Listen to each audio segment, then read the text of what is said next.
Nagdimasan!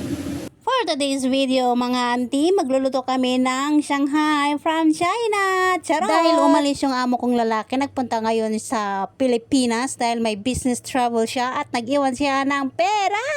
So marami kaming pera pambibili ng mga ingredients na gaya ng ganito. Kaya naman sinipag kami magluto ng mga ganito kasi may pera kami pambili ng mga ingredients. At umalis na nga si Joe kanina. Pag umalis si Sir, bumili siya ng mga ingredients na fusion dyan sa Long Beach. Ganito kasi kami kapag may pera dyan sa budget meal. Budget meal. Pambili ng kahit anong gusto naming lutuin. Kaya sinisipag kami magluto.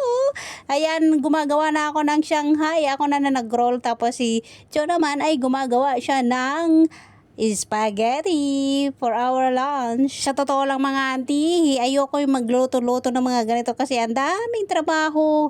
Nakakaantok at nakakapagod gumawa ng mga ganito kapag magluto-luto ka ng kahit ano. Pero masarap kainin, di ba? Buti na lang ay hindi madamot ang aming amo. Kaya kung anong gusto naming lutuin ay kaya naming lutuin. Pwede kaming magluto. Hindi kami pinagdadamutan. Kaya nga hindi kami pumapayat. Lalo na ako, painom-inom ka pa ng Chef Wapo Juice pero hindi ka rin pumapayat. Pero kahit ganoon ay maraming salamat dahil hindi madamot ang aming amo at hindi kami nagugutom. At ngayon na nga, nabalot ko na lahat at kailangan na nating iprito sa malalim na tubig. Mantika pala yun, ante. Mantika. So, favorite pa rin pala ito ng mga alaga namin. Gusto nila yung Shanghai, luto nating lumpia. Meron din ng mga ganito yung Chinese pero iba ang lasa talaga kasi kung ano-ano yung nilalagay nila. Iba talaga ang luto ng Pilipinas. Mas gusto nila ang luto ng Pilipinas kesa sa luto ng mga Chinese. Pabaunin ko sana kanina ng ganito si Madam. Kaso lang, umalis na siya. Hindi na nagpaalam. Narinig na lang namin, bang! Yung pinto ay, yun. Sabi namin, umalis na siya. Hindi na siya nagpaalam. Kaya, hindi na namin binigyan ng ganito. Ganon talaga yung amo namin. Pag umaalis yung babae, ay ganon. Mararamdaman mo na lang kasi ang maingay na yung pintuan. Hindi kagaya ni Sir na kapag umalis yun, mag-goodbye at mag-goodbye talaga kahit nasa CR ka. At tatawagin ka, sasabihin niya, alis na ako, see you later. Kahit ganon ang amo naming babae, ay oyos lang kasi mabait naman siya. Halika na, tara. Tikman na natin ang Shanghai.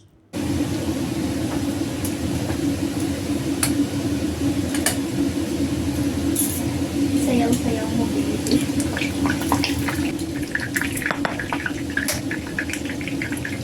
Diba tayo dito?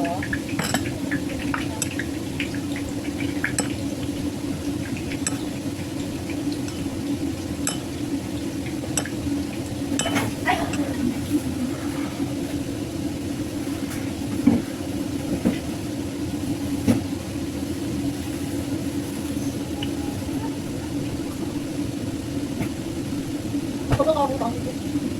Napagod. Sarap.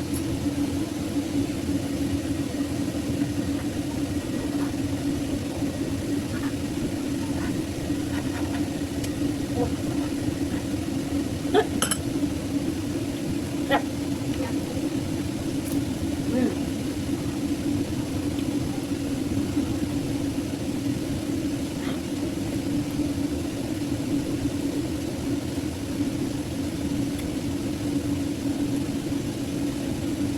Sarap.